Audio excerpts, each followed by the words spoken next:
अस्सलाम वालेकुम बच्चों। हमने जो है वो पिछले अपने लेक्चर्स के अंदर जो है वो ओरल कैविटी और ऑसोफेगस वगैरह स्वेलिंग पेरिस्टालसिस जो है उस सारे को जो है वो अच्छी तरह स्टडी कर लिया था।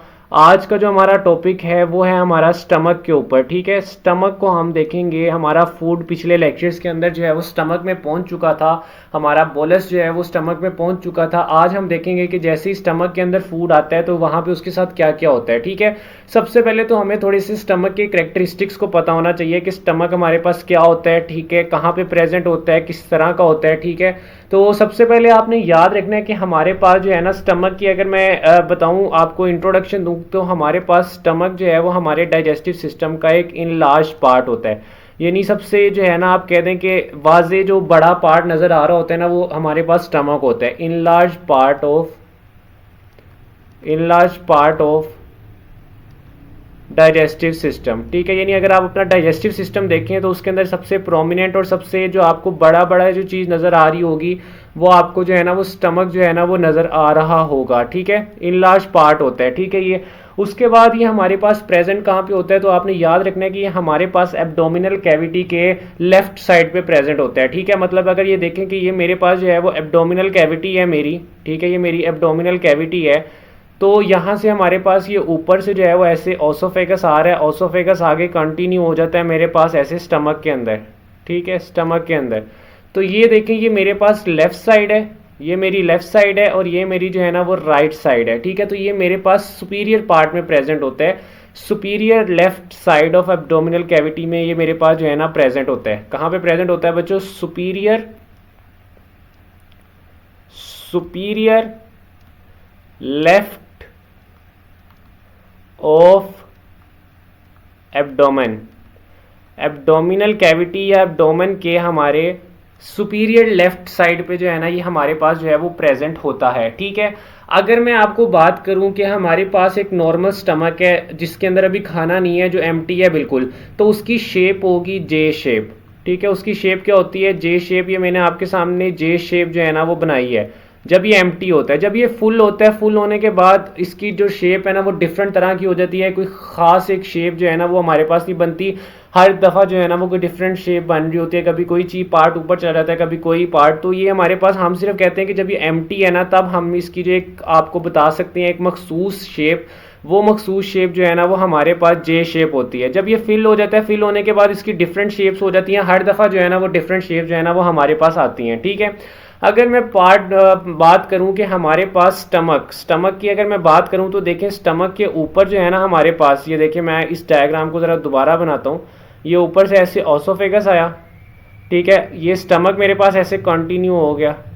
ठीक है, और स्टमक जो है वो आगे किस में कंटिन्यू हो जाता है? आगे हमारे पास स्टमक जो है ना वो कंटिन्यू हो जाता है डिओड्रनम के अंदर। किस में कंटिन्यू हो जाता है बच्चों? डिओड्रनम के अंदर जो है ना वो हमारे पास जो है ना वो स्टमक जो है वो कंटिन्यू हो जाता है। तो सर हमारे पास स्टमक स्टार्ट कहाँ से हुआ? स्टमक स्टार्ट हुआ ओसोफेगस से। कहाँ से स्टार्ट हुआ? ओसोफेगस से जो है वो हमारे पास स्टमक स्टार्ट हुआ, और स्टमक जो है वो एंड होने के बाद किसके अंदर कंटिन्यू हो गया? हमारे पास ये कंटिन्यू होगा डिओड्रनम के अंदर।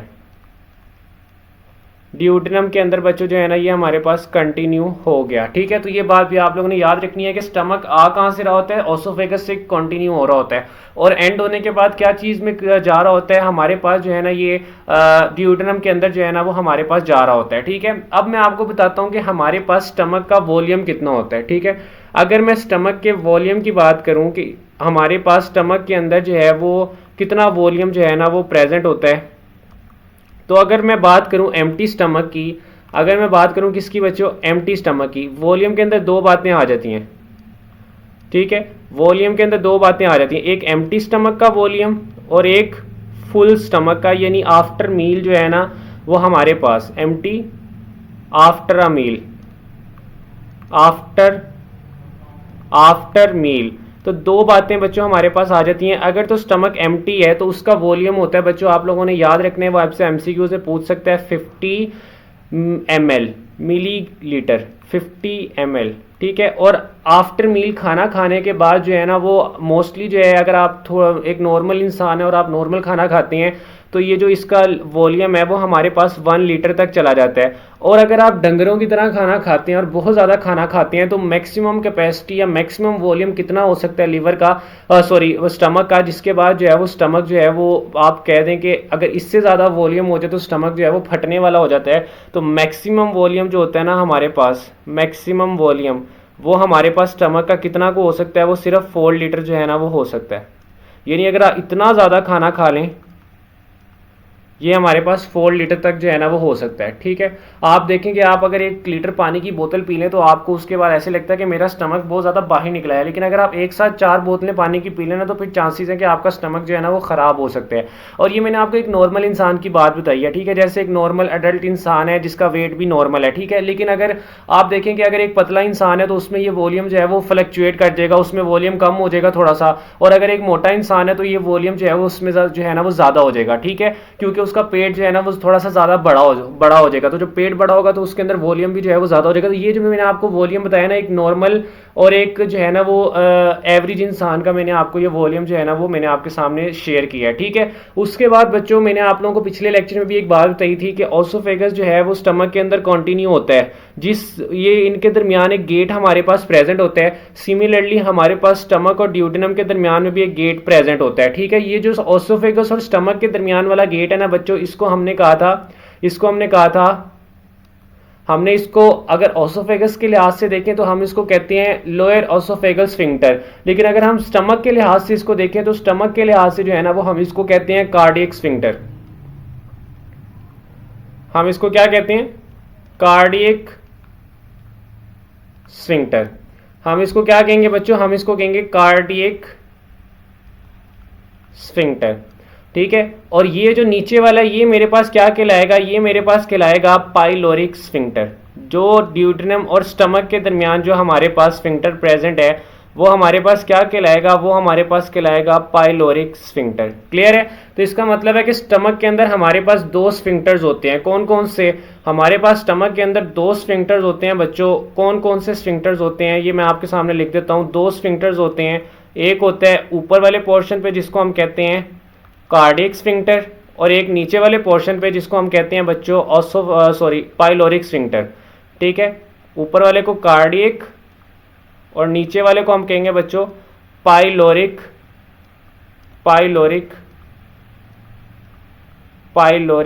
स्फिंक्टर। ठीक है, तो ये 2 स्फिंक्टर्स हमारे पास प्रेजेंट होते हैं। उसके बाद मैं आपको बताना चाहता हूं कि हमारे पास स्टमक के टोटल पार्ट्स कितने होते हैं। ठीक है, नेक्स्ट हमारे पास टॉपिक आ जाता है पार्ट्स ऑफ स्टमक, कि हमारे पास स्टमक के पार्ट्स कितने होते हैं। पार्ट्स ऑफ स्टमक, ये हमारे पास केपी के बुक के अंदर जो है ना ये बात लिखी हुई है कि स्टमक के जो पार्ट होते हैं ना वो हमारे पास कितने होते हैं। ठीक है, पार्ट्स ऑफ स्टमक। ठीक है, पार्ट्स ऑफ स्टमक। ठीक है, तो हमारे पास स्टमक के जो है बच्चों 4 पार्ट्स होते हैं। कितने पार्ट्स होते हैं? 4 पार्ट्स होते हैं। 4 पार्ट्स होते हैं हमारे पास स्टमक के। कौन कौन से बच्चों? ठीक है, पहला पार्ट हमारे पास स्टमक का जो होता है वो होता है हमारे पास कार्डियक पार्ट। दूसरा पार्ट जो होता है ना बच्चों स्टमक का वो हमारे पास होता है फंडस पार्ट। वो कौन सा होता है बच्चों? Funds part. तीसरा पार्ट जो होता है ना हमारे पास स्टमक का वो होता है हमारे पास उसकी बॉडी। और हमारे पास जो चौथा पार्ट होता है स्टमक का वो होता है पाइलोरस। क्लियर है बच्चों? अच्छा, अब मैं आपको ना डायग्राम के जरिए जो है ना ये बताऊंगा कि हमारे पास ये पार्ट्स कहाँ कहाँ पे प्रेजेंट होते हैं और कौन कौन से होते हैं। ये देखें, ये मैं स्टमक की जो है ना वो आपके सामने डायग्राम बनाने लगा हूँ। इस डायग्राम के जरिए जो है ना मैं आपको एक्सप्लेन करूँगा वो सारी बातें। ठीक है, कि हमारे पास कौन कौन के कहाँ पे पार्ट्स होते हैं। ठीक है, तो ये देखिए, ये मेरे पास इसका ये जो स्फिंक्टर होता है इसको हम कार्डियक स्फिंक्टर बोलते हैं। इस वाले स्फिंक्टर को हम जो है ना वो पाइलोरिक स्फिंक्टर बोलते हैं। ठीक है, जहां से फूड हमारा कार्डियक स्फिंक्टर के जरिए एंटर होके स्टमक के जिस पार्ट में आता है, ये वाला पार्ट, इतना पार्ट। ठीक है, ये वाला पार्ट पूरा का पूरा जिसको मैं येलो से बना रहा हूँ, ठीक है, ये वाला पार्ट जिसको मैंने पूरा का पूरा पार्ट स्टमक का जिसको मैंने येलो से बनाया है, इस येलो वाले पार्ट को हम कहते हैं कार्डियक पार्ट। क्या कहते हैं बच्चों इसको? इसको हम कहते हैं कार्डियक पार्ट। ठीक है, ये होता है हमारा कार्डियक पार्ट जहाँ पे हमारा फूड एंटर करता है। तो यहाँ पे हमारा क्या होता है, यहाँ पे हमारा फूड जो है ना वो एंटर करता है स्टमक के अंदर, ऑसोफेगस से आता है। फंडस पार्ट हमारा एक्सपेंडेड पार्ट होता है, ये भी मैं बताता हूँ, ऐसे एक्सपेंड किया होता है बाहर की तरफ, एक्सपेंडेड पार्ट होता है। ठीक है, एक एक कीवर्ड आप याद रख लें। अब मैं इसको बनाने लगा हूँ, ये देखें, ये ऐसे स्टमक आ रहा है, ये ऊपर की तरफ ऐसे एक्सपेंड किया हुआ है। तो ये जो इतना सा पार्ट है ना मेरे पास बच्चों, ये वाला एक्सपेंडेड पार्ट, ठीक है, ये जो एक्सपेंडेड पार्ट है इसको मैं कहूँगा फंडस। इसको मैं क्या कहूँगा बच्चों? इसको मैं कहूँगा फंडस। ठीक है, ये मेरा फंडस है। फंडस के बाद ये जो पूरा का पूरा ये पार्ट पड़ा हुआ है, जो लार्जेस्ट पार्ट होता है स्टमक का, उसको हम कहते हैं बॉडी। तो ये मेरे पास लार्जेस्ट पार्ट होता है और यहीं पे हमारे पास ज़्यादातर जो है वो गैस्ट्रिक ग्लैंड, सारे गैस्ट्रिक जूस वगैरह और जो सारा काम जो है ना वो हमारे पास हो रहा होता है। ठीक है, और ये सेंटर वाला पार्ट भी होता है इसका। ठीक है, तो मैं इसको बनाऊंगा इस कलर से। ठीक है, या बल्कि मैं इसको ये ग्रे से बना देता हूँ। ये देखें, ये वाला पार्ट जो है मेरा, ये पूरा का पूरा पार्ट, ठीक है, ये पूरा का पूरा पार्ट जो है ना मेरे पास बच्चों, ये पूरा का पूरा पार्ट मेरे पास होता है स्टमक की बॉडी। ठीक है, और ये पाइलोरिक स्फिंक्टर के पास वाला पार्ट, ठीक है, पाइलोरिक स्फिंक्टर के जो ये हमारे पास जो है ये इर्द गिर्द वाला जो पार्ट है, इसको हम कहते हैं पाइलोरस पार्ट। इसको हम क्या कहते हैं? इसको हम कहते हैं पाइलोरस पार्ट। इसको मैं बनाता हूँ इस ग्रीन कलर से। ठीक है, तो ये वाला पार्ट जो होगा मेरे पास, ये वाला पार्ट कौन सा होगा? ये वाला पार्ट होगा मेरे पास पाइलोरस पार्ट। तो इस पार्ट को मैं कहूँगा पाइलोरस पार्ट। ठीक है, तो ये चार पार्ट हैं। पाइलोरस पार्ट किधर होता है? पाइलोरस पार्ट जो है ना वो पाइलोरिक स्फिंक्टर के गिर्द होता है हमारे पास, जहाँ से फूड जो है ना वो हमारे पास एग्जिट करता है। क्लियर है बच्चों? तो ये चार पार्ट थे मेरे पास स्टमक के, जो मैंने आपके सामने डिस्कस कर दिए हैं। ठीक है, मैं आपको एक और बात बताता हूँ कि एक इंपॉर्टेंट एमसीक्यूज के पॉइंट ऑफ व्यू से एक बात मैं आपको बताना चाहता हूँ कि हमारे पास स्टमक के अंदर ना, स्टमक के अंदर हमारे पास मिलियंस ऑफ ग्लैंड्स होते हैं, मिलियंस ऑफ ग्लैंड्स होते हैं, मिलियंस ऑफ ग्लैंड्स होते हैं। और इन ग्लैंड्स की वजह से जैसे ही हम कोई खाना खाते हैं तो उस खाने के बाद हमारे पास 400 टू 800 ml, यानी आप एस्टिमेट लगा लें कि आधा लीटर या पूरा लीटर, ठीक है, 400 से 800 ml जो है ना वो हमारे पास जो है वो गैस्ट्रिक जूस बनता है इन ग्लैंड से। तो अगर हम खाना खाएं कोई भी, तो उसके बाद हमारे स्टमक के अंदर कितना जूस बनता है? हमारे स्टमक के अंदर आप अंदाज़ा लगा लें आधा लीटर या 1 लीटर के करीब करीब जो है ना वो हमारे पास गैस्ट्रिक जूस बनता है हर मील के बाद। या आपसे एमसीक्यूज पॉइंट ऑफ व्यू से जो है ना वो पूछा जा सकता है आफ्टर मील। ठीक है, आफ्टर मील, आफ्टर मील। तो ये छोटा सा हमारे पास स्टमक का इंट्रोडक्शन था इसके सारे पार्ट्स के ऊपर। नेक्स्ट हम चलते हैं इसकी हिस्टोलॉजी के ऊपर या इसकी लेयर्स के ऊपर। सर नेक्स्ट हमारे पास जो हम पढ़ेंगे ना, हम पढ़ेंगे लेयर्स ऑफ स्टमक। ठीक है, क्या पढ़ेंगे? हम पढ़ेंगे लेयर्स ऑफ स्टमक। ठीक है, लेयर्स ऑफ स्टमक। और ये लेयर्स वाली बात ना मैं आपको पहले भी बता चुका हूँ। मैंने आपको बताया था कि डाइजेस्टिव सिस्टम जो होगा ना, डाइजेस्टिव सिस्टम के अंदर जो है वो लेयर्स जो होंगी ना वो हमारे पास 4 ही होंगी। ये मैंने आपको पिछले लेक्चर के अंदर जो है ना, इंट्रोडक्टरी लेक्चर जो था उसके अंदर मैंने आपको ये बताया है। हमारे पास नेक्स्ट है layers of stomach, layers of stomach. ठीक है बच्चों, लेयर्स ऑफ स्टमक में मेरे पास जो चीज़ आती है ना लेयर्स ऑफ स्टमक में, वो ये आती है कि हमारे पास स्टमक की 4 लेयर्स होती हैं। कितनी लेयर्स होती हैं? 4 लेयर्स होती हैं। कौन कौन सी? मैं पहले भी बता चुका हूँ। हमारे पास फर्स्ट लेयर जो होती है ना बच्चों वो होती है म्यूकोजा। ठीक है, ये मैं अंदर वाली साइड से बता रहा हूँ। अंदर वाली साइड से पहली लेयर होती है म्यूकोजा। सेकेंड लेयर होती है हमारे पास मस्कुलरिस, सॉरी सब म्यूकोजा, सब म्यूकोजा। ठीक है, और उसके बाद जो है हमारे पास जो थर्ड लेयर होती है सब म्यूकोजा, थर्ड लेयर होती है हमारे पास मसल्स की, जिसको हम नाम देते हैं मस्कुलरिस। और फोर्थ लेयर जो है वो हमारे पास आउटर उसकी कवरिंग होती है, और कवरिंग को हम नाम देते हैं सिरोज़ा। ठीक है, तो आउटर हमारे पास क्या होता है, आउटर सबसे आउटर हमारे पास क्या होती है, सिरोज़ा होती है। ठीक है, अगर मैं आपको डायग्राम के अंदर एक्सप्लेन करूँ तो ये देखें, ये मेरे पास स्टमक है। ठीक है, ये मेरे पास क्या है, ये मेरे पास स्टमक है।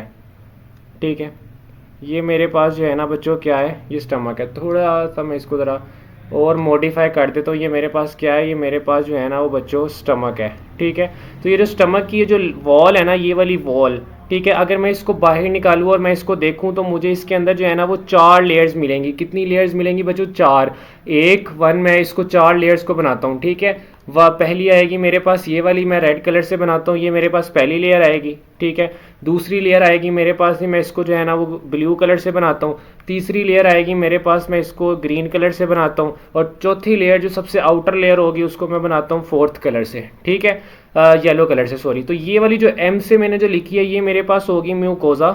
ये मेरा, सॉरी, रेड से जो मैंने बनाई है ये मेरे पास होगी म्यूकोजा।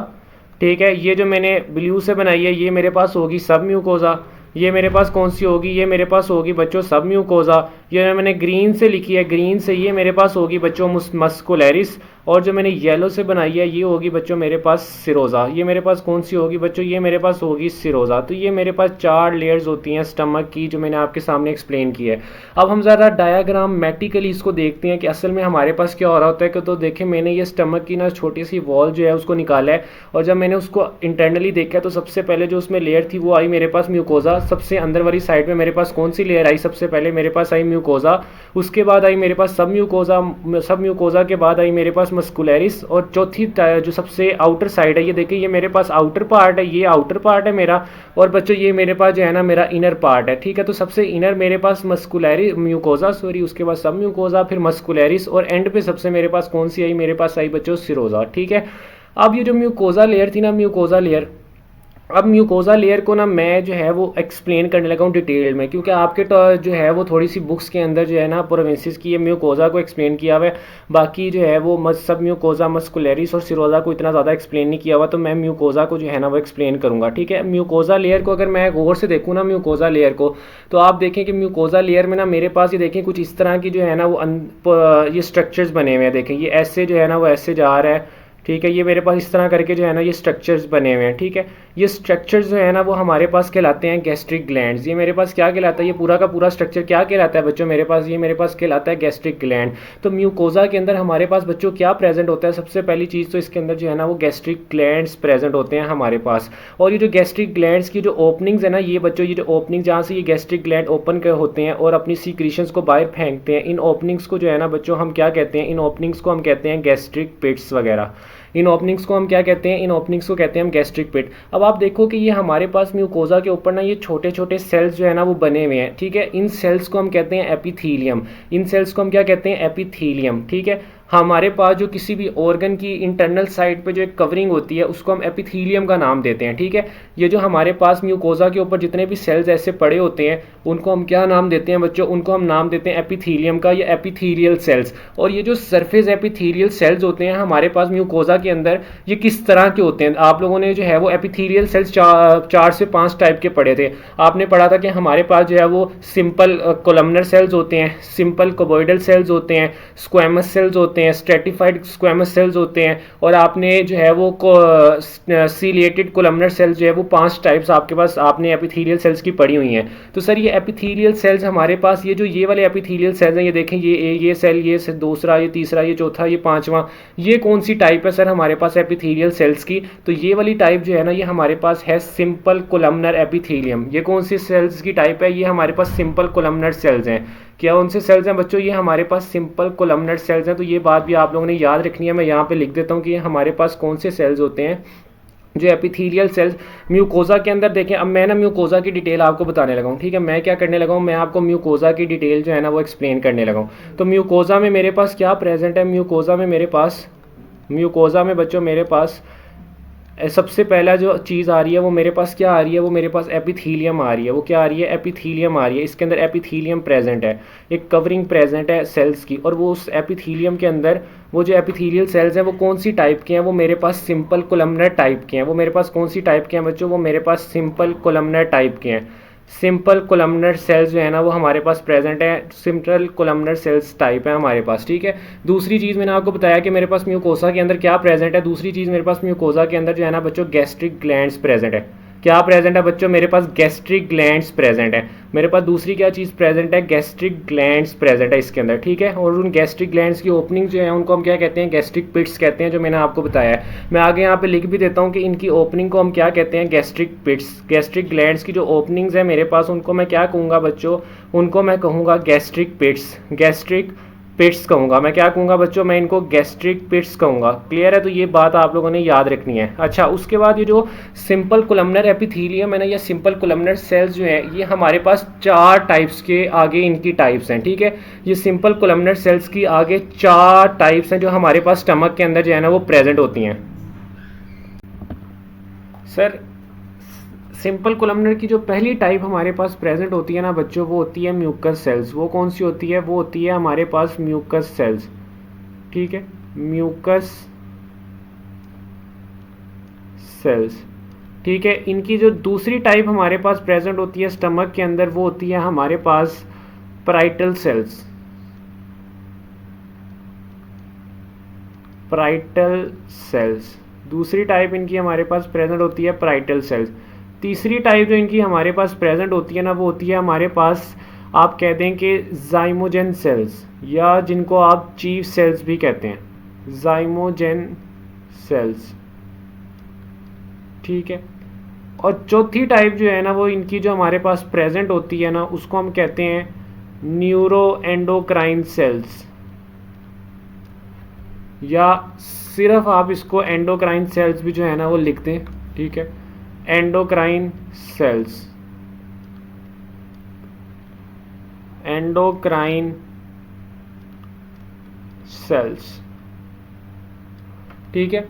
चौथी टाइप इनकी एंडोक्राइन सेल्स जो है ना वो हमारे पास प्रेजेंट होती है। अब मैं आपको डायग्राम में दिखाता हूँ कि ये किधर किधर जो है ना वो हमारे पास प्रेजेंट होते हैं।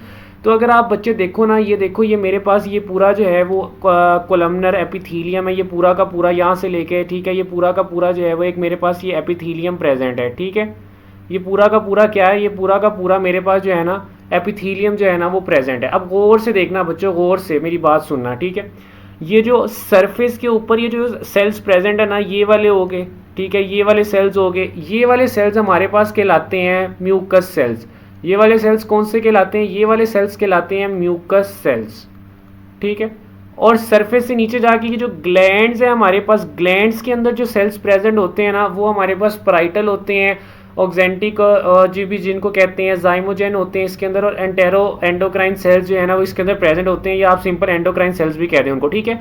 अगर मैं ये छोटा सा पार्ट इसका यहाँ से निकालूँ, ये देखें, ये छोटा सा पार्ट मैंने जो है वो यहाँ से निकाला है, और अब मैं आपको जो है ना वो इसको दिखाना चाह रहा हूँ। तो देखें, ये मेरे पास उसकी प्रॉपर एक जो है ना वो ब्रॉडर व्यू है।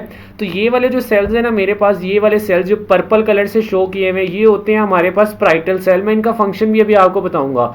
ये जो मेरे पास ये ऑरेंज या येलो कलर से जो शो किए हुए, ये मेरे पास होते हैं चीफ सेल्स, या इनको जाइमोजेन सेल्स भी कहा जाता है। ये इनके दो नाम्स होते हैं, चीफ सेल, जाइमोजेन सेल्स, ठीक है।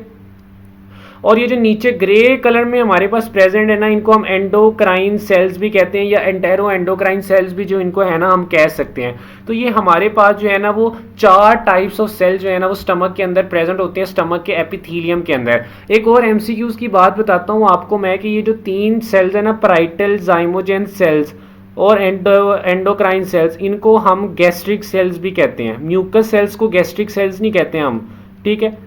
ये जो पराइटल, जाइमोजेन और ये जो एंडोक्राइन सेल्स होते हैं, इनको हम गैस्ट्रिक सेल्स भी जो है ना वो हम इसको नाम देते हैं। क्लियर है बच्चों? अच्छा, अब मैं आपको 1 बाय 1 जो है ना वो इन सेल्स के फंक्शन बताऊंगा। उनके फंक्शंस बताने से पहले आप लोगों को पता होना चाहिए कि देखें, हमारे पास जो है ना, हमारे पास जो है स्टमक के अंदर क्या हो रहा होता है। हमारे पास स्टमक के अंदर ना डाइजेशन हो रही होती है बच्चों। स्टमक के अंदर क्या होती है, डाइजेशन हो रही होती है, ठीक है। स्टमक के अंदर क्या होती है बच्चों, स्टमक के अंदर हमारे पास जो है ना वो डाइजेशन जो है ना वो होती है। स्टमक के अंदर हमारे पास बच्चों डाइजेशन जो है ना वो हो रही होती है, ठीक है। और वो कितने टाइप्स की डाइजेशन होती है, वो दो टाइप्स की डाइजेशन जो है ना बच्चों हमारे पास होती है। एक डाइजेशन होती है उसको कहते हैं मैकेनिकल डाइजेशन, मैकेनिकल, और दूसरी जो होती है दूसरी को कहते हैं केमिकल डाइजेशन। दूसरी को क्या कहते हैं, दूसरी को कहते हैं केमिकल डाइजेशन। एक को कहते हैं मैकेनिकल डाइजेशन, दूसरी को कहते हैं chemical digestion. Chemical digestion mechanical digestion को पढ़ाने से भी पहले मैं आपको कुछ और बातें बताना चाहता हूँ। इस डायग्राम को देखें, हमने म्यूकोजा को जो है वो बहुत ज़्यादा एक्सटेंसिवली जो है वो स्टडी कर ली है। नेक्स्ट आती है हमारे पास सब म्यूकोजा। सब म्यूकोजा ये हमारे पास सेकंड लेयर होती है। चलें इसकी भी मैं आपको डिटेल बता देता हूँ। सब म्यूकोजा के अंदर ना हमारे पास बच्चों क्या चीज़ प्रेजेंट होती है। सब म्यूकोजा के अंदर आपने याद रखना है हमारे पास कनेक्टिव टिश्यू वगैरह जो है ना वो प्रेजेंट होते हैं। कनेक्टिव टिश्यू जो है ना वो प्रेजेंट होता है। इसके अलावा कुछ ब्लड वेजल्स इसके अंदर प्रेजेंट होती हैं। Connective tissues, connective tissue, nerves, ठीक है, नर्व्स और ब्लड वेजल्स जो है ना वो हमारे पास इसके अंदर जो है ना वो प्रेजेंट होती हैं बच्चों। ब्लड वेजल्स इसके अंदर जो है ना वो हमारे पास प्रेजेंट होती हैं, ठीक है। तो ये कुछ चीज़ें होती हैं सब म्यूकोजा के अंदर जो हमारे पास प्रेजेंट होती हैं, ठीक है। उसके बाद हमारे पास नेक्स्ट लेयर आती है मस्कुलरिस लेयर, मसल्स की लेयर। तो मसल्स की लेयर अगर आप देखेंगे ना तो बाकी सारे डाइजेस्टिव ट्रैक के अंदर मैंने आपको दो लेयर्स बताई थी, सर्कुलर एंड लॉन्गिट्यूडनल। दो तरह की लेयर्स होती हैं बाकी सारे के सारे आपके डाइजेस्टिव ट्रैक के अंदर। लेकिन स्टमक के अंदर आपके पास दो लेयर्स नहीं होती, तीन लेयर्स होती हैं, ठीक है। कौन कौन सी तीन लेयर्स होती हैं, इसमें हमारे पास पहली आ जाती है ओब्लिक, नेक्स्ट आती है मिडल में सर्कुलर, और सबसे आउटर पे हमारे पास आ जाती है लॉन्गिट्यूडनल मसल्स की लेयर, ठीक है। तो आपने ये एमसीक्यूज, आपसे वो एमसीक्यूज पूछ सकते हैं, ठीक है। मैं आपको यहाँ पे एमसीक्यूज लिख के देता हूं। आपसे वो क्या एमसीक्यूज पूछेगा, which of the following part of digestive tract, which part of GI gastro intestinal tract GIT contains क्या, contains 3 मसल्स लेयर, ठीक है, contains 3 मसल लेयर्स, ठीक है। पहली ऑप्शन वो आपको दे देगा A oesophagus, B oral cavity, Charlie में क्या देगा, चार्ली में वो देगा स्टमक, और डेल्टा में वो आपको दे देगा, डेल्टा में वो आपको क्या बताएगा, डेल्टा में आपको वो कह देगा चले इंटेस्टाइन। डेल्टा में क्या कहेगा, डेल्टा में वो कह देगा इंटेस्टाइन। तो देखें इस एमसीक्यूज को सोल्व करते हैं, ठीक है। इस एमसीक्यूज को किस तरह सोल्व करते हैं, हम इस तरह इसको सोल्व करते हैं कि देखिए ओसोफेगस में हमने पढ़ा था 2 लेयर्स होती हैं। कितनी लेयर्स होती हैं, 2 होती हैं। ओरल कैविटी में एज सच हमारे पास कोई इस तरह की मसल लेयर जो है वो नहीं प्रेजेंट होती, सिर्फ फेरेंक्स में जाके, लेकिन फेरेंक्स ओरल कैविटी का एज सच हमारे पास पार्ट नहीं होता। इंटेस्टाइन के अंदर भी हमारे पास कितनी लेयर्स प्रेजेंट होती हैं, 2 होती हैं। मोस्टली जीआईटी ट्रैक के अंदर ना हमारे पास 2 लेयर्स होती हैं, ये बात आपने याद रखनी है। नॉर्मली हमारे पास इसके अंदर कितनी लेयर्स होती हैं, हमारे पास इसके अंदर 2 लेयर्स होती हैं बच्चों। लेकिन सिर्फ एक पार्ट ऐसा है जिसके अंदर 3 लेयर्स होती हैं, और वो कौन सा पार्ट है, वो आपका बच्चों स्टमक वाला पार्ट है। तो इसकी करेक्ट ऑप्शन होगी हमारे पास स्टमक। क्लियर है बच्चों। तो यहाँ से मैंने आपको ये वाला पॉइंट भी जो है ना याद करा दिया। यानी इसके मसल के कितने होते हैं इसके अंदर मसल्स, इसके अंदर 3 मसल्स होते हैं। सबसे इनर वाली जो लेयर होगी उसमें ओब्लिक मसल्स, उसके बाद सर्कुलर मसल्स, और उसके बाद हमारे पास लॉन्गिट्यूडनल मसल्स। तो इसके मस्कुलरिस की अगर हम बात करें बच्चों, इसके अगर मस्कुलरिस की बात करें तो इसमें कितने मसल्स हैं, इसमें 3 मसल्स हैं। सबसे अंदर वाली साइड पे इनर ओब्लिक, इनर साइड पे ओब्लिक, ठीक है। मिडल साइड पे कौन से होंगे, मिडल पे हमारे पास सर्कुलर, मिडल पे कौन से होंगे हमारे पास, मिडल पे हमारे पास होंगे सर्कुलर, और हमारे पास जो आउटर होगी सबसे आउटर में हमारे पास प्रेजेंट होंगे लॉन्गिट्यूडनल, आउटर लॉन्गिट्यूडनल। आउटर में हमारे पास कौन से होंगे, सबसे आउटर में हमारे पास होंगे बच्चों लॉन्गिट्यूडनल मसल्स। क्लियर है बच्चों। क्लियर है आपके पास, ठीक है। अब हमारे पास डाइजेशन हम पढ़ने लगे थे। सबसे पहली हमारे पास डाइजेशन कौन सी होती है? सबसे पहली डाइजेशन बच्चे हमने पढ़ा है कि स्टमक जो करवाता है वो मैकेनिकल डाइजेशन होती है, और मैकेनिकल के बाद जो है वो हमारे पास केमिकल डाइजेशन जो है ना वो होती है। अब मैकेनिकल डाइजेशन का लफ्ज़ याद कर सुनने से पहले ना आप लोगों को मैंने ये बता भी दिया है, मसल्स का सारा इसके अंदर जो मसल्स प्रेजेंट होते हैं वो सारे बता भी दिए हैं। अब मैकेनिकल डाइजेशन में क्या होता है भला, गौर से सुनने। मैं ना आपको एक चीज़ बताना चाहता हूँ, एक कॉन्सेप्ट आपको बताना चाहता हूँ। ये देखें, ये मेरे पास जो है ना वो स्टमक है। ये मेरे पास क्या है बच्चों? ये मेरे पास जो है ना स्टमक है। अब स्टमक के अंदर जो है ना वो फूड आया, ये देखें, ये मेरा बोलस आया, ये मेरा क्या आया? ये मेरा बोलस आया, ये देखें ये फूड आया है। अब स्टमक इसके ऊपर जो है ना वो गैस्ट्रिक जूस रिलीज करेगा। स्टमक क्या रिलीज करेगा? स्टमक गैस्ट्रिक जूस जो है ना वो रिलीज करेगा।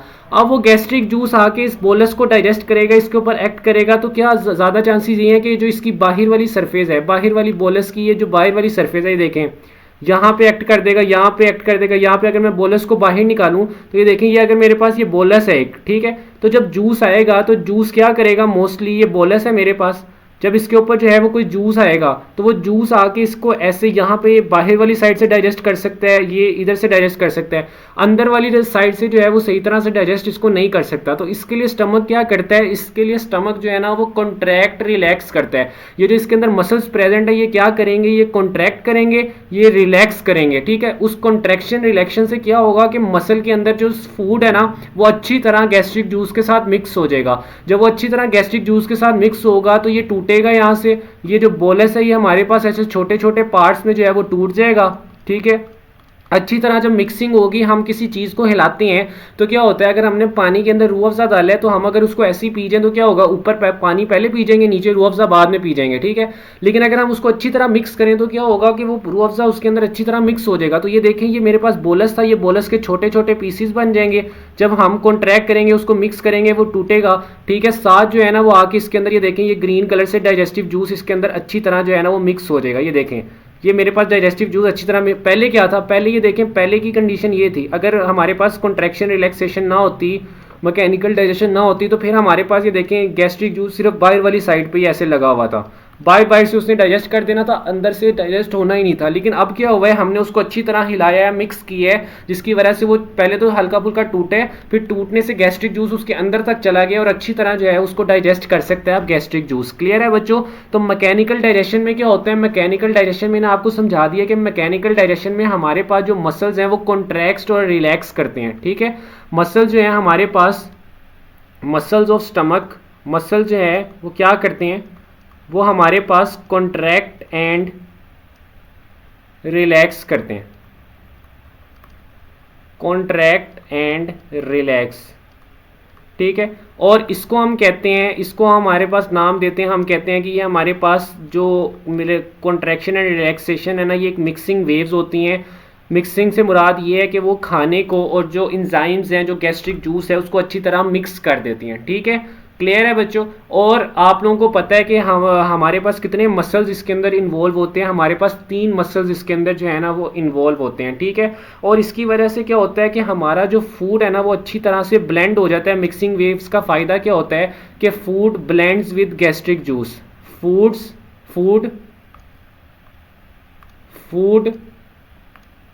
ब्लेंड्स या food mixes blends with gastric juice. वो जो जूस है उसके साथ अच्छी तरह जो है ना वो मिक्स हो जाता है। क्लियर है? वो मिक्स हो जाता है। और इस एक्शन को, ये जो सारी मैकेनिकल डाइजेशन हुई है, इस एक्शन को हम कहते हैं चर्निंग एक्शन। इस एक्शन को बच्चे हम क्या नाम देते हैं? इस एक्शन को हम नाम देते हैं चर्निंग एक्शन का।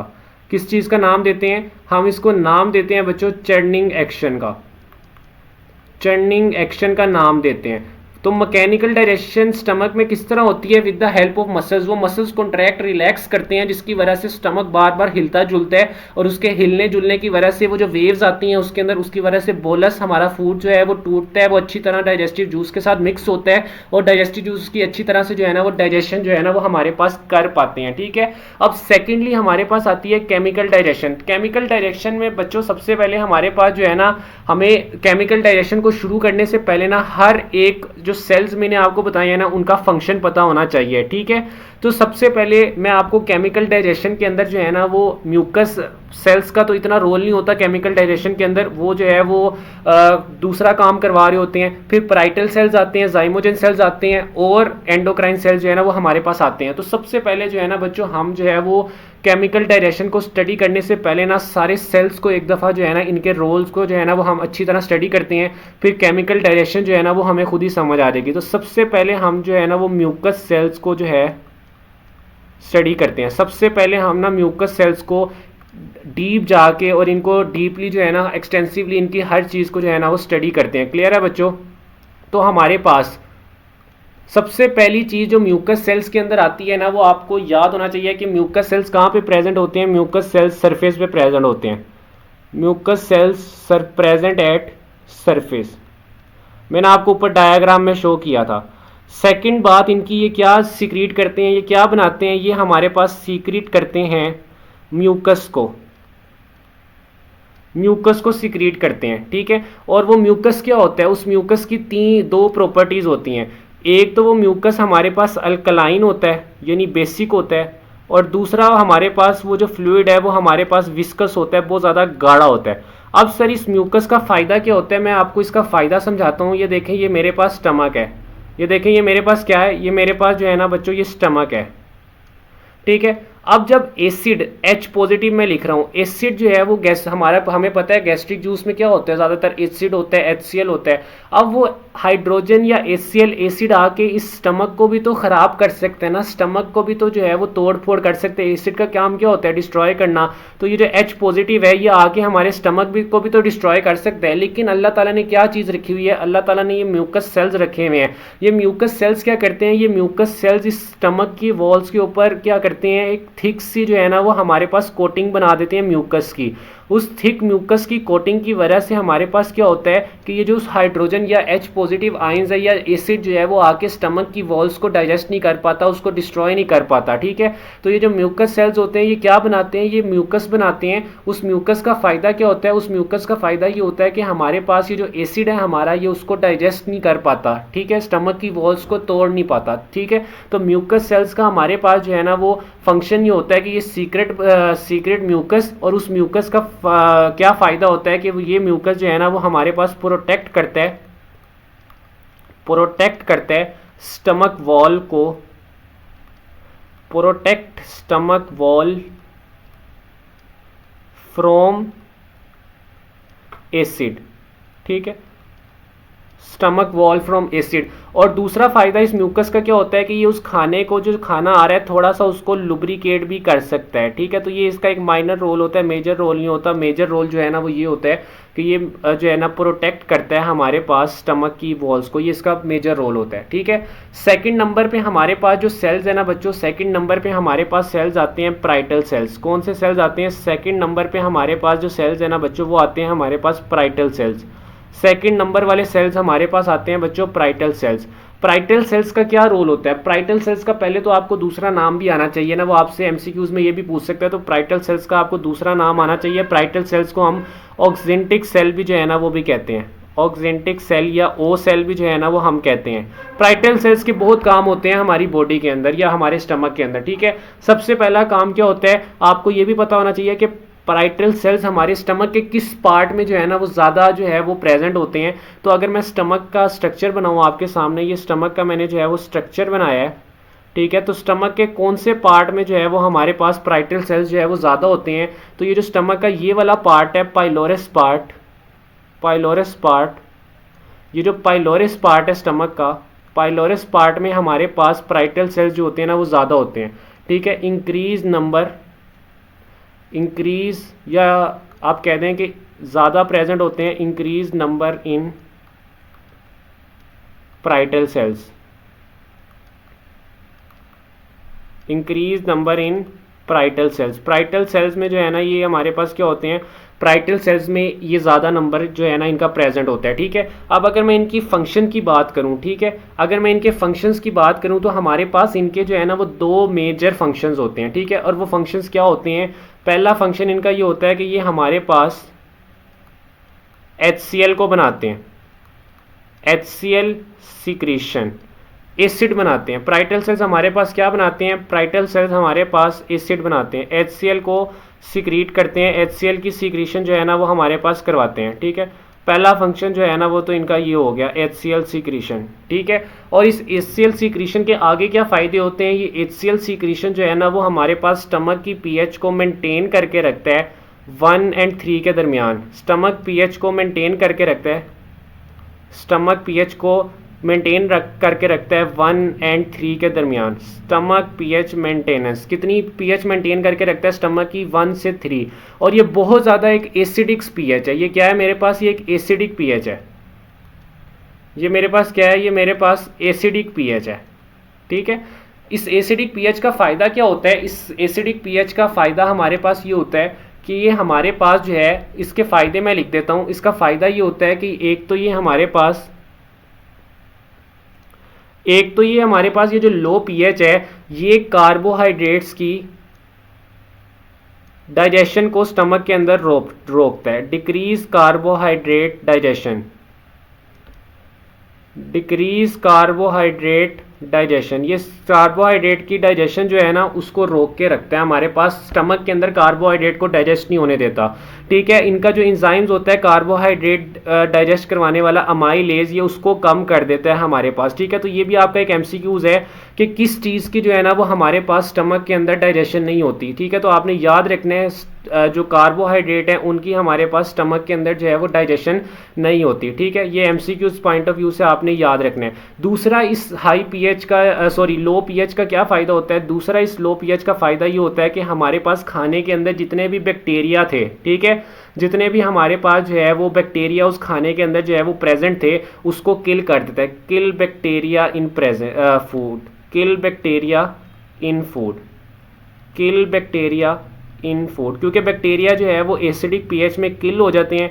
तो ये लो पीएच या एसिडिक पीएच का हमारे पास दूसरा फ़ायदा है। पहला फ़ायदा क्या होता है एसिडिक पीएच का कि कार्बोहाइड्रेट डाइजेशन जो है वो कम हो जाती है। दूसरा फ़ायदा ये होता है कि हमारे पास बैक्टीरिया जो है ना वो किल हो जाते हैं।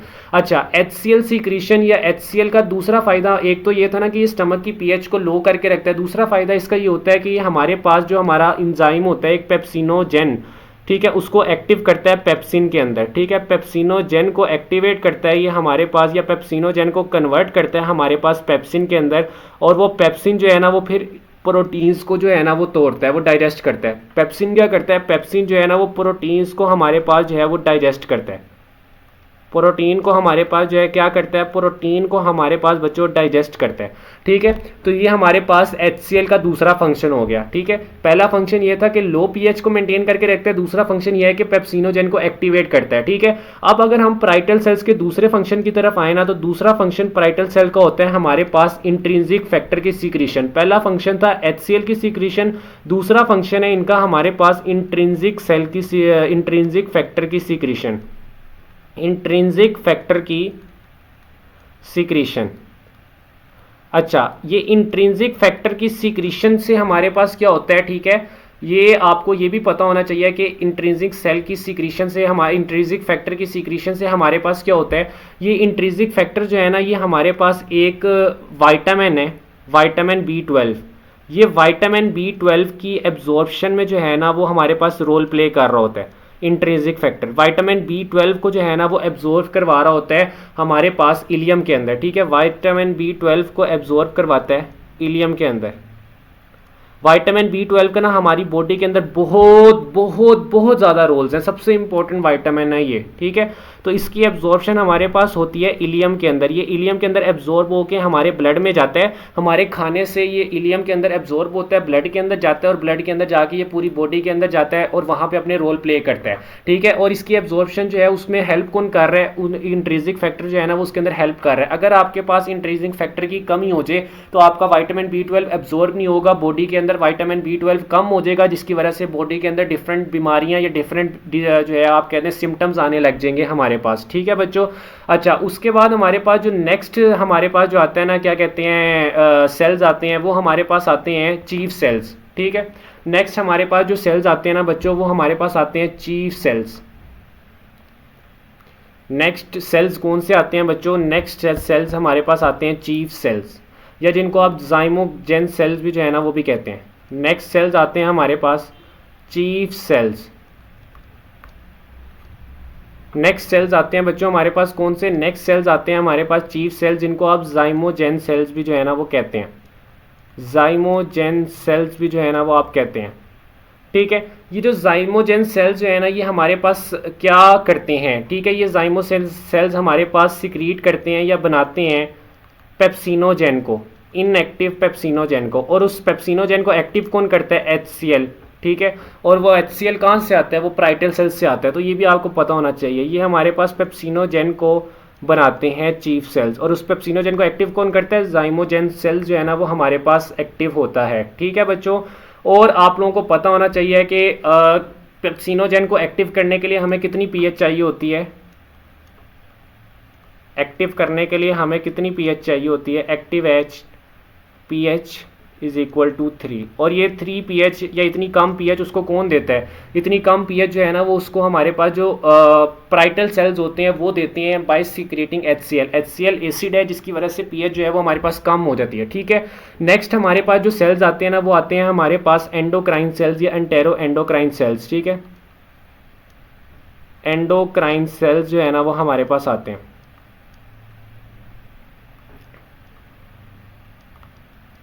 ठीक है, एंडोक्राइन सेल्स क्या करते हैं, एंडोक्राइन सेल्स बच्चों हमारे पास जो है ना एक हार्मोन रिलीज करते हैं, और उस हार्मोन को जो है हम क्या कहते हैं, उस हार्मोन को जो है वो हम कहते हैं गैस्ट्रिन हार्मोन। ये हमारे पास कौन सा, एंडोक्राइन का मतलब पता चल रहा है कि ये हार्मोन बनाएंगे, तो ये कौन सा हार्मोन बनाते हैं, ये हमारे पास गैस्ट्रिन हार्मोन जो है ना वो बनाते हैं, गैस्ट्रिन हार्मोन। ठीक है, ये हमारे पास बनाते हैं, और इस गैस्ट्रिन हार्मोन के क्या फंक्शन है, इस गैस्ट्रिक हार्मोन के 2 फंक्शन है। ये जाता है पाराइटल सेल के पास, और पाराइटल सेल की एसिड सीक्रेशन HCl बनाने की एबिलिटी को ज़्यादा कर देता है। ये पाराइटल सेल्स को कहता है कि ज़्यादा एसिड बनाओ, इंक्रीज पाराइटल सेल एसिड सीक्रेशन। ठीक है, ये उसको ज़्यादा कर देता है। ठीक है, और सेकंड फंक्शन इसका क्या होता है, सेकंड फंक्शन इसका ये होता है कि ये हमारे पास गैस्ट्रिक मोटिलिटी को इंक्रीज करता है। फूड की जो मूवमेंट है स्टमक के अंदर, ठीक है, फूड की जो मोटिलिटी है, उसकी जो मूवमेंट है स्टमक के अंदर, उससे कितना तेज़ी से मूव करना है और मूव करके ड्यूटेनम के अंदर जाना है, उसको इंक्रीज़ कर देता है। ठीक है, ये गैस्ट्रिक मोटिलिटी को इंक्रीज़ करता है। उस मोटिलिटी के इंक्रीज़ होने से क्या फ़ायदा होता है कि फूड जो है वो जल्दी मूव करता है, इसके अलावा फूड जो है वो अच्छी तरह जो है वो मिक्स होता है। ठीक है, इन शॉर्ट ये हमारे पास एक तो फूड की ट्रांसपोर्ट को इंक्रीज़ कर रहा है, और साथ चर्निंग एक्शन को जो है वो हमारे पास ज़्यादा कर रहा होता है। क्लियर है बच्चों, तो ये हमारे पास 4 सेल्स जो थे वो मैंने आपको बता दिए, और आप लोगों को पता होना चाहिए कि हमारे पास एंडोक्राइन सेल्स स्टिमुलेट कब होते हैं या हार्मोन। देखिए मैंने आपको जब भी हार्मोन बताया ना तो मैंने आपको बताया कि वो स्टिमुलेट कब होता है, वो रिलीज कब होता है। ठीक है, तो गैस्ट्रिन हार्मोन जो है वो रिलीज कब होता है, तो गैस्ट्रिन हार्मोन हमारे पास तब रिलीज होता है जब कोई एसिडिक फूड, हमने बहुत ज़्यादा जो है वो खाना खा लिया और वो खाना हमारे स्टमक में आया है, तो जैसे ही खाना स्टमक में आता है तो ये गैस्ट्रिन हार्मोन रिलीज हो जाता है। ठीक है, तो जैसे ही फूड जो है वो हमारे पास अराइव करता है स्टमक के अंदर,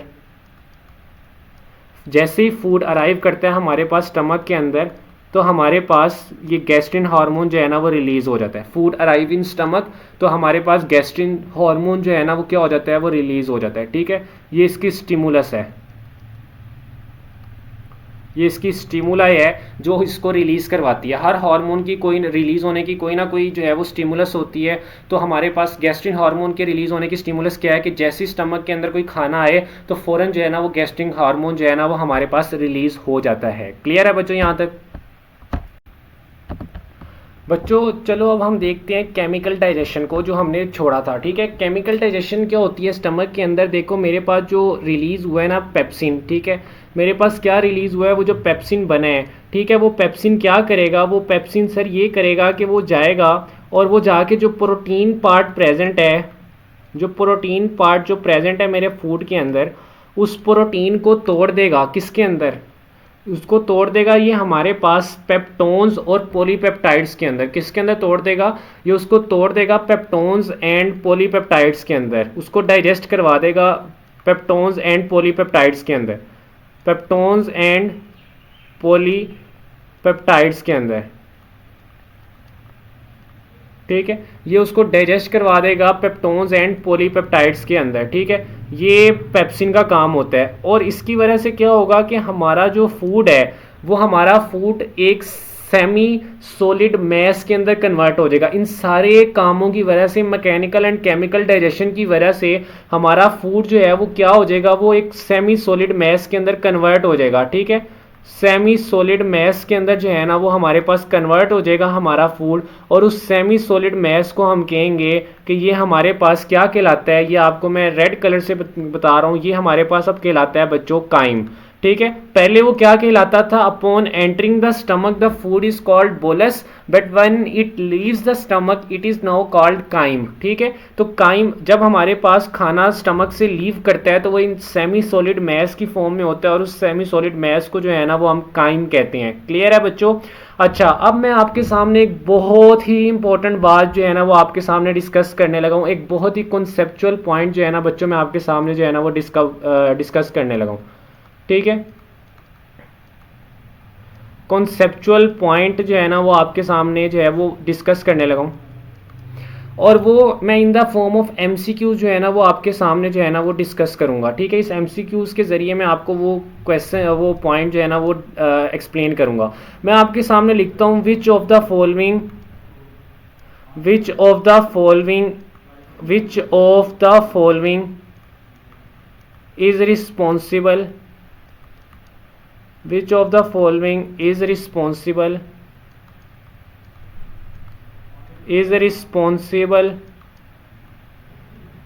for food movement in stomach towards duodenum या towards small intestine, towards duodenum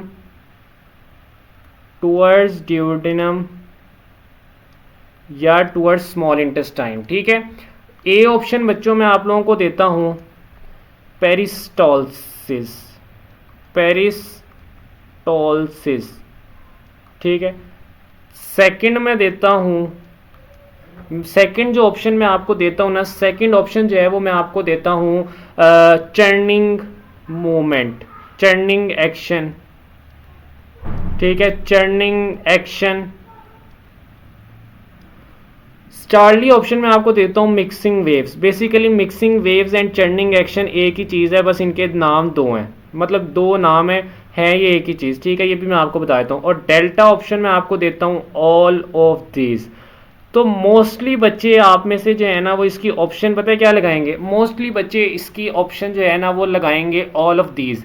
वो कहेंगे चर्निंग कॉन्ट्रैक्शन और मिक्सिंग वेव्स भी तो फूड को जो है वो मूव कर रही हैं, तो वो इसकी ऑप्शन क्या लगाएंगे, वो इसकी ऑप्शन डेल्टा लगा देंगे ऑल ऑफ दीज। लेकिन इस एमसीक्यूज की करेक्ट ऑप्शन अगर मैं आपको बताऊं ना बच्चों, तो इसकी करेक्ट ऑप्शन है अल्फा पेरिस्टालसिस। जो स्टमक के अंदर देखें पेरिस्टालसिस हमारे पूरे डाइजेस्टिव सिस्टम के अंदर होनी है। ऑसोफेगस से वो शुरू हुई है, स्टमक में भी होंगी, इंटेस्टाइन में भी होंगी, और नीचे जाके रेक्टम तक होंगी हमारे पास।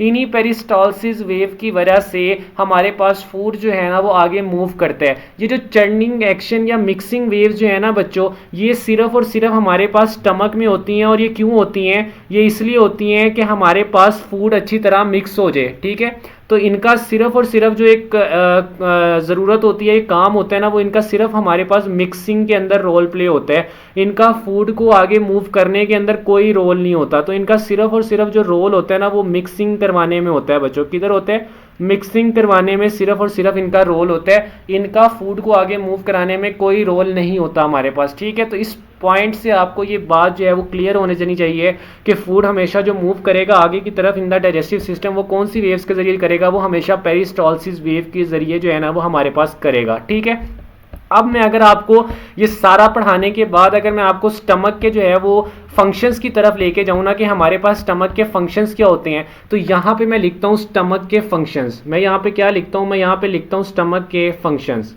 ठीक है, स्टमक के क्या लिखने लगा हूँ, मैं यहाँ पे लिखूंगा स्टमक के फंक्शंस, फंक्शंस ऑफ स्टमक। मैं यहाँ पे क्या लिखने लगा हूँ, मैं यहाँ पे लिखने लगा हूँ functions of stomach, functions of stomach, functions of stomach. तो मैं यहाँ पे लिखने लगा हूँ बच्चों अब फंक्शंस ऑफ स्टमक। और जब मैं फंक्शंस ऑफ स्टमक लिखूंगा ना तो मेरे पास स्टमक के ना 3 फंक्शन जो है ना वो इंपॉर्टेंट है। कितने फंक्शंस इंपॉर्टेंट है? 3 फंक्शन मेरे पास स्टमक के जो है ना वो बहुत ज़्यादा इंपॉर्टेंट है, और वही जो है ना मैं आपके सामने डिस्कस करूंगा। और वो इतने इंपॉर्टेंट फंक्शन है ना कि आप जो है वो आपकी पूरी लाइफ में जो है ना आप लोगों को ये हर टेस्ट के अंदर, हर चीज़ के अंदर जो है ना वो आप लोगों को जो है वो मिलेंगे। ठीक है, पहला फंक्शन इसका क्या है? पहला फंक्शन इसका ये है कि हमारे पास ये फूड को स्टोर करता है। ये फूड को जो है वो हमारे पास स्टोर करता है, स्टोर फूड। ठीक है, ये फूड को स्टोर करता है। आपका फूड जो मोस्टली स्टोर होता है वो कहाँ पे होता है? वो स्टमक के अंदर होता है। दूसरा इसका फंक्शन है ये हमारे पास break down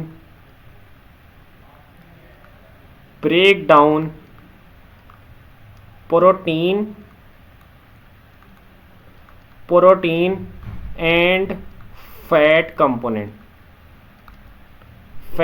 components of food. ठीक है, अब आप सोचे होंगे कि अभी तक तो आपने सिर्फ इसका प्रोटीन कंपोनेंट की ब्रेकडाउन या डाइजेशन सुनी है, तो प्रोटीन को तो ये कंप्लीटली डिस्ट्रॉय करता है ना, कंप्लीटली ब्रेक डाउन करता है। लेकिन फैट्स को ये सिर्फ और सिर्फ हल्का फुल्का जो है ना वो ब्रेक डाउन करता है। और वो भी कब ब्रेक डाउन होता है? जब हमारे पास चर्निंग एक्शन होता है। उस चर्निंग एक्शन के नतीजे में हमारे पास थोड़ा बहुत जो फैट्स वगैरह ना वो हमारे पास ब्रेक डाउन हो जाता है या डिस्ट्रॉय हो जाता है। ठीक है, और तीसरा हमारे पास इसका फंक्शन जो है ना वो हमारे पास होता है कि ये हमारे पास जो है हमारे काइम को एम्प्टी करता है ड्यूडेनम के अंदर। एम्प्टीज काइम इनटू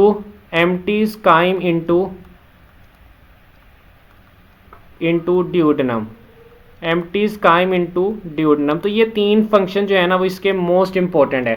और मज़े की बात, एक एक्स्ट्रा फंक्शन इसका मैं आपको बताना चाहता हूँ जो आपने ज़िंदगी में सिर्फ, मुझे लगता है कि जो केपी के बोर्ड या इस तरह के जो बच्चे हैं सिर्फ उन्होंने जो है वो ये पढ़ा होगा, बाकी बोर्ड्स के बच्चों ने ये नहीं पढ़ा होगा।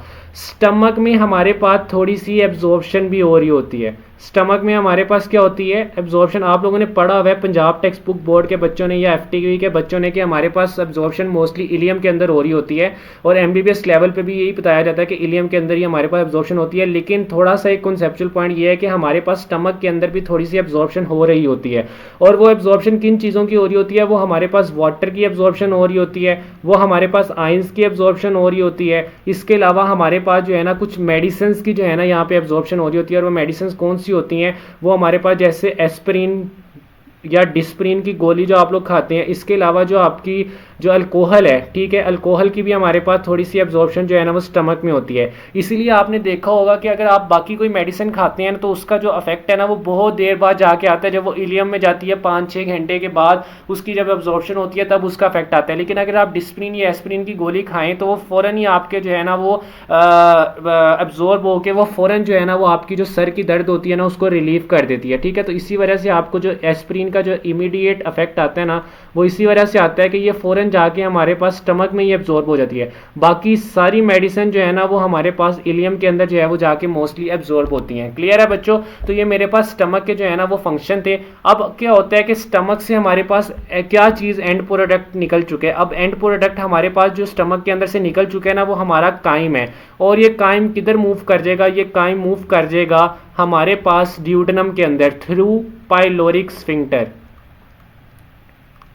पाइलोरिक स्फिंक्टर के ज़रिए ये किधर मूव कर जाएगा? ये हमारे पास बच्चों मूव कर जाएगा हमारे ड्यूडेनम के अंदर। किधर मूव कर जाएगा? ये मूव कर जाएगा बच्चों हमारे ड्यूडेनम के अंदर। ये पाइलोरिक स्फिंक्टर के ज़रिए किधर मूव कर जाएगा? ये हमारे पास पाइलोरिक स्फिंक्टर के ज़रिए जो है ना वो ड्यूडेनम के अंदर जो है ना बच्चों वो मूव कर जाएगा। और आपको एक मज़े की बात बताऊं कि नॉर्मली हमारा जो पाइलोरिक स्फिंक्टर होता है ना बच्चों वो क्लोज्ड होता है। नॉर्मली हमारा पाइलोरिक स्फिंक्टर जो है ना वो क्या होता है? वो क्लोज होता है। यहाँ पे मैं आपको एक और इन्फॉर्मेशन जो है वो देने लगा हूँ, तो ये आपने याद रखना है इन्फॉर्मेशन। और ये इन्फॉर्मेशन क्या है? ये इन्फो ये है कि हमारा जो पाइलोरिक स्फिंक्टर होता है ना वो मोस्टली क्लोज होता है। पाइलोरिक स्फिंक्टर जो है ना वो क्लोज होता है।